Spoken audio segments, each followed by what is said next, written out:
তোমার কি মনে আছে আব্বু, আমি সোনামণি প্রতিযোগিতায় অংশগ্রহণ করেছিলাম? সোনামণি প্রতিযোগিতায়? সেই দিনটা কি আর ভোলা যায়?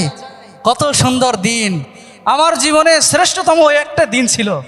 কত ছোট ছোট সোনামণি সেখানে জাগরণী গাইতো, কত সুন্দরভাবে তেলাওয়াত করতো। আমি আব্বু। সবই সামনে থেকে দেখেছিলাম।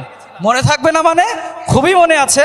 সেখানে আমি পড়েছি আমাদের নবী সাল্লাল্লাহু আলাইহি ওয়াসাল্লাম বলেছেন, তোমাদের মধ্যে কেউ ততক্ষণ পর্যন্ত পূর্ণ মুমিন হতে পারবে না যতক্ষণ তার অপর ভাইয়ের জন্য তাই পছন্দ করে যা সে নিজের জন্য পছন্দ করে। সুতরাং আমরা যেটা আমাদের ঘরে রাখা পছন্দ করছি না সেটা কাউকে গিফট পাওয়া ঠিক হবে না, কারণ তাদের ঘরে তো আমাদের মতো ফেরেশতা আসবে না।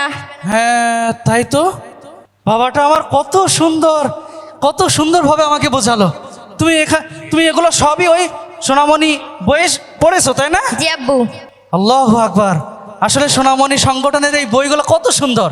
আমাদের সোনামণিরা আদর্শবান হয়ে এগুলা গড়ে উঠছে, আলহামদুলিল্লাহ।